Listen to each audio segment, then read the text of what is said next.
Buenos días. Muchísimas gracias al doctor Marijuán por su amable presentación, que me pone en un compromiso. Espero estar a la altura. En primer lugar, quiero agradecer a los organizadores por haberme invitado a participar en este foro, que yo creo que ya podemos considerar que ha sido un éxito por congregar a tanta gente joven, especialmente. Por lo tanto, enhorabuena desde mi punto de vista. Yo he querido ser muy práctico y, de hecho, el título yo creo que así lo indica. He querido mostrar la experiencia positiva de interacción, en este caso entre dos grupos universitarios que potencialmente podrían ser hasta antagónicos, uno de la Facultad de Veterinaria y otro multidisciplinar de Medicina, Ciencias de la Salud, etcétera, y una empresa de productos de panadería. Y en concreto los grupos son el grupo GENUD, de investigación en nutrición y alimentación en niños y adolescentes, el grupo de alimentos de origen vegetal que coordina la profesora Rosa Oria, y la empresa es el grupo Révola, Novapan o Panishop, que es lo que seguramente conoceréis todos. Hasta ahora se ha hablado mucho del aceite, se ha hablado del vino, se ha hablado también del ternasco de Aragón, y ahí me siento también involucrado, pero nos faltaban dos patas importantes de la dieta mediterránea, que son precisamente el pan y las frutas y verduras, que es otro de los alimentos de los cuales se va a hablar en esta mesa.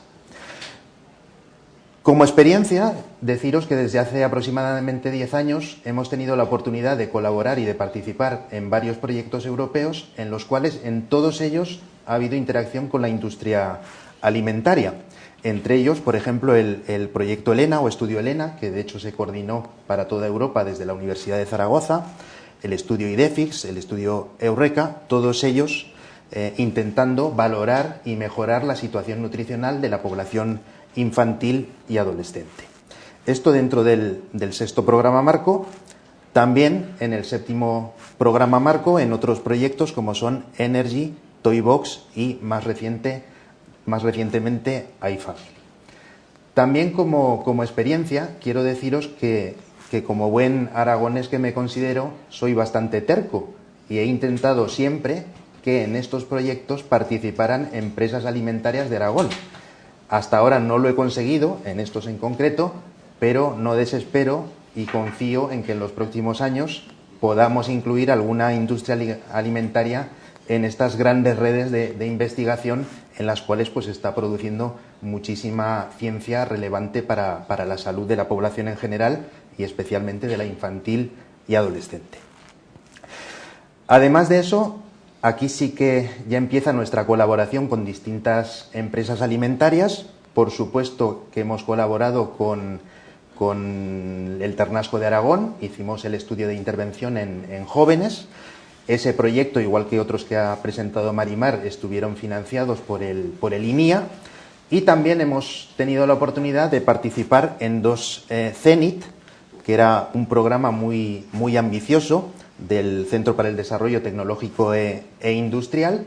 En concreto participamos en el CENIT PRONAOS, que tenía como objetivo desarrollar nuevos alimentos que fueran beneficiosos para la prevención y el tratamiento de la obesidad, y en este caso trabajamos con Biosearch, que es una compañía, la antigua Puleva Biotecnología, y el otro CENIT es precisamente al que me voy a referir, el CENIT IGEA, en el cual tuvimos la oportunidad, como he dicho, de trabajar con ese grupo de veterinaria y también con Panishop. ¿Qué es lo que hicimos en este proyecto? A modo de ejemplo, pues se trataba, en nuestro caso, de trabajar con humanos, de hacer una serie de ensayos. En primer lugar, determinar in vivo el índice glucémico de productos de panadería y repostería que habían sido desarrollados por la empresa en colaboración con el grupo de alimentos de origen vegetal, y finalmente aplicarlo a una intervención en la práctica, una intervención dietética con seres humanos, con jóvenes también en este caso. Eso es lo que hicimos porque se sabe o parece que hay alguna evidencia que muestra que el consumir una dieta con un índice glucémico bajo puede ser beneficiosa desde el punto de vista de la obesidad, de la diabetes de tipo 2 y otras enfermedades crónicas. En este sentido, hicimos primero la determinación del índice glucémico de algunos productos, como decía, de panadería, y para ello pues seleccionamos una muestra de voluntarios jóvenes, que de hecho pues fueron algunos de los miembros del grupo de investigación, como siempre, que fueron voluntarios un poco forzosos, como ya podéis imaginar.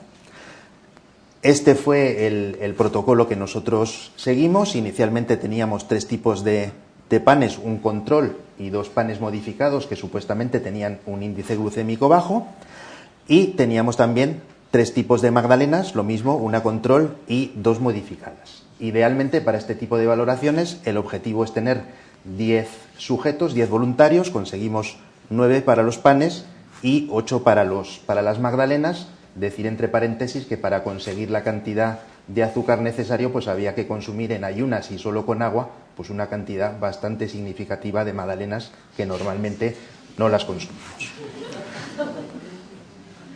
¿Qué se hacía?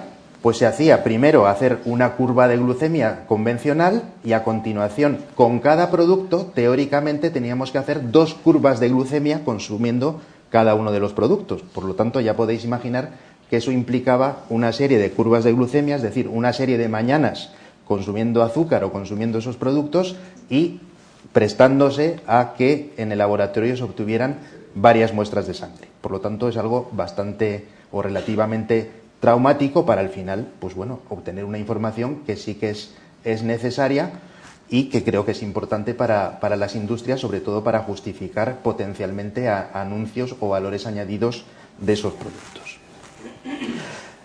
Además, en paralelo, en veterinaria desarrollaron un método para intentar valorar eso mismo in vitro, porque claro, eso nos facilitaría mucho el trabajo, no tendríamos que seleccionar voluntarios, hacerlos acudir al laboratorio pues 3, 4, 5 días, según la cantidad de ensayos que hiciéramos, a sufrir pues toda la mañana esa agresión que representa el hacer extracciones de sangre. Lo primero que observamos con los distintos productos, Magdalena Control, Magdalena 1, Magdalena 2, fue que había una gran variabilidad en la respuesta de la glucosa cuando se administraban esos productos, algo que ya se sabía, pero que por supuesto hay que tener en cuenta. De manera bastante similar, con los panes, pues también había una gran variabilidad entre unas personas y otras, pero todo este trabajo nos permitió identificar o describir que si este era el área bajo la curva del test de glucosa, con el pan control podíamos, considerando los distintos tipos de magdalenas y los distintos tipos de panes, pues reducir el índice glucémico de estos alimentos que se habían desarrollado precisamente con ese objetivo. Sin embargo, comparamos los resultados que habíamos obtenido in vivo con esos voluntarios y los obtenidos in vitro, y lo que pudimos observar fue que los resultados in vitro sobreestimaban los resultados que nosotros habíamos obtenido también o en paralelo in vivo. Por lo tanto, estamos todavía lejos de tener un test que en la fábrica de estos productos nos permita calcular el índice glucémico.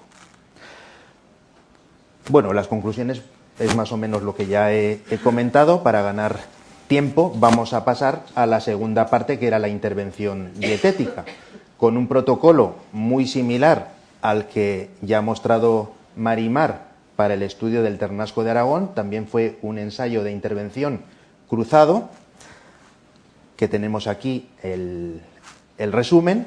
Seleccionamos estudiantes voluntarios de distintas facultades de la universidad. Al final conseguimos seleccionar 38 individuos, 19 fueron asignados al azar a un grupo y otros 19 a otro. Estos empezaban con una dieta control, descansaban durante 21 días, descansaban 10 días y pasaban a la dieta con bajo índice glucémico, y de manera contraria, estos 19 empezaban con 21 días con la dieta con índice glucémico bajo, descansaban 10 días y pasaban a la dieta control.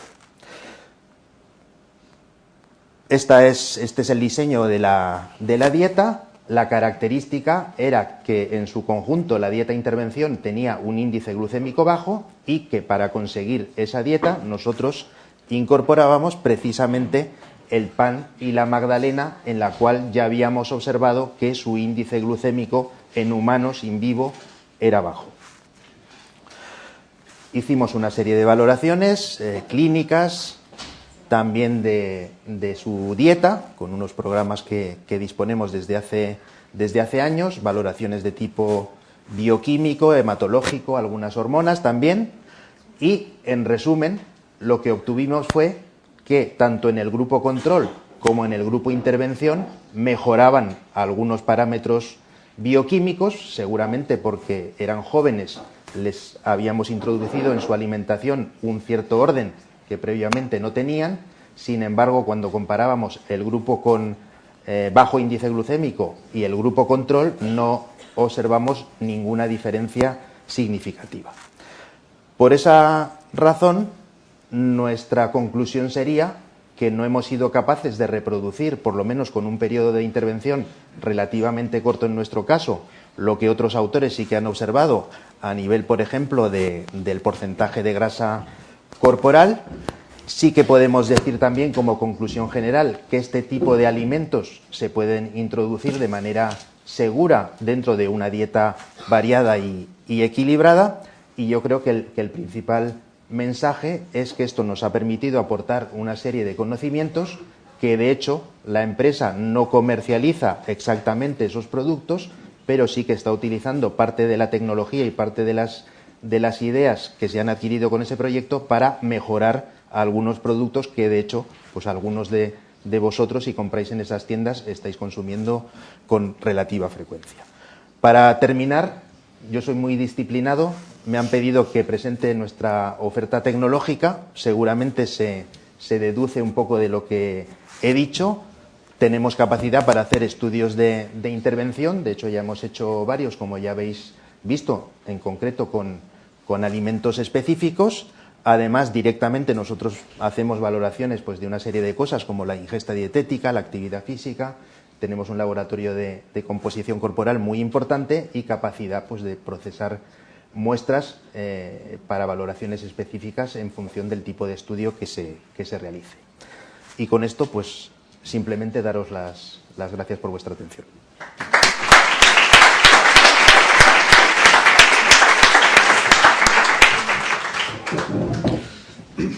Bueno, ¿alguna pregunta para Luis?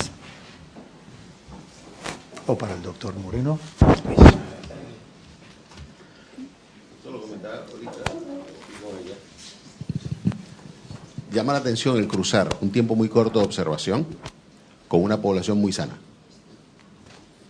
¿Se han planteado mirar esto en una población con un poco más de edad, donde la capacidad adaptativa del metabolismo es un poco más lenta aun cuando sean sanos? Sin duda. Bueno, en primer lugar, estoy totalmente de acuerdo con la sugerencia. Seguramente es mucho más fácil encontrar un efecto positivo en una población de más edad, en primer lugar, y en segundo lugar, en una población que, aunque no sea estrictamente hablando enferma, pero sí que tenga algunos factores de riesgo que se hayan ya manifestado de manera más o menos clara. Dicho esto, hay algunos aspectos prácticos. Primero, nosotros trabajamos con población joven, como la de más edad, y segundo, es muy difícil, reclutar voluntarios, digamos, en la población general. Por eso, pues tenemos que intentar ir pues a algunas poblaciones específicas. Los estudiantes, pues supuestamente deberían prestarse a muchas de estas cosas, pues trabajadores de algún ámbito en concreto, es un poco más fácil que en la población general. Tenemos que ir a ese tipo de cosas en la práctica. Sí, perdón, sí, una última pregunta. Sí, gracias. Yo apostaría lo que decía el compañero, porque eso es, creo que es fundamental, tanto en lo que ha presentado aquí el profesor Moreno como en las intervenciones anteriores de aceite, de Ternasco.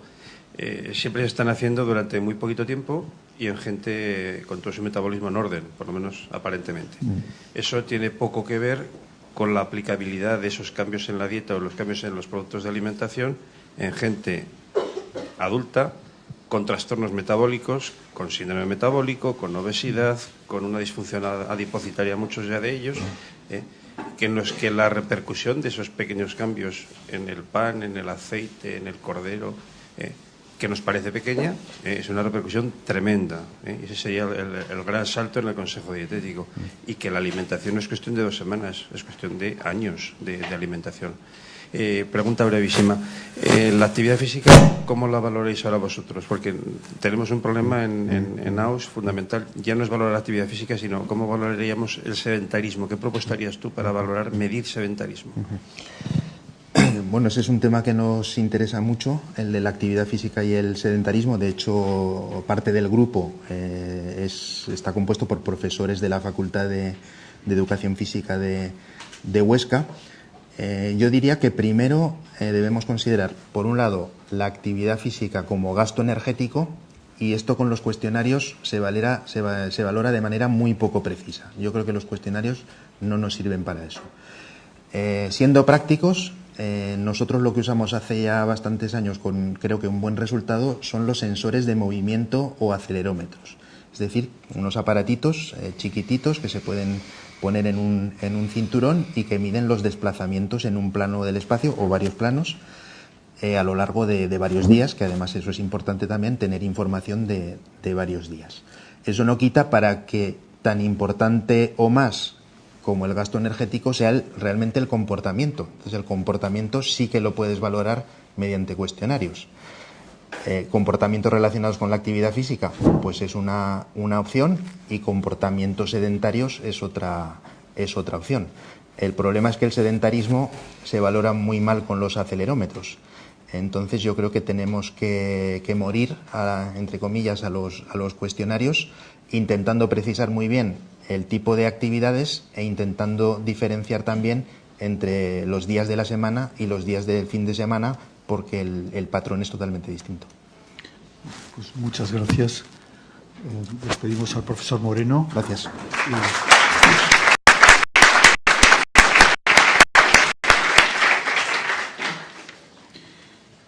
Y si no me equivoco es Jesús Artajona, de ENATE, con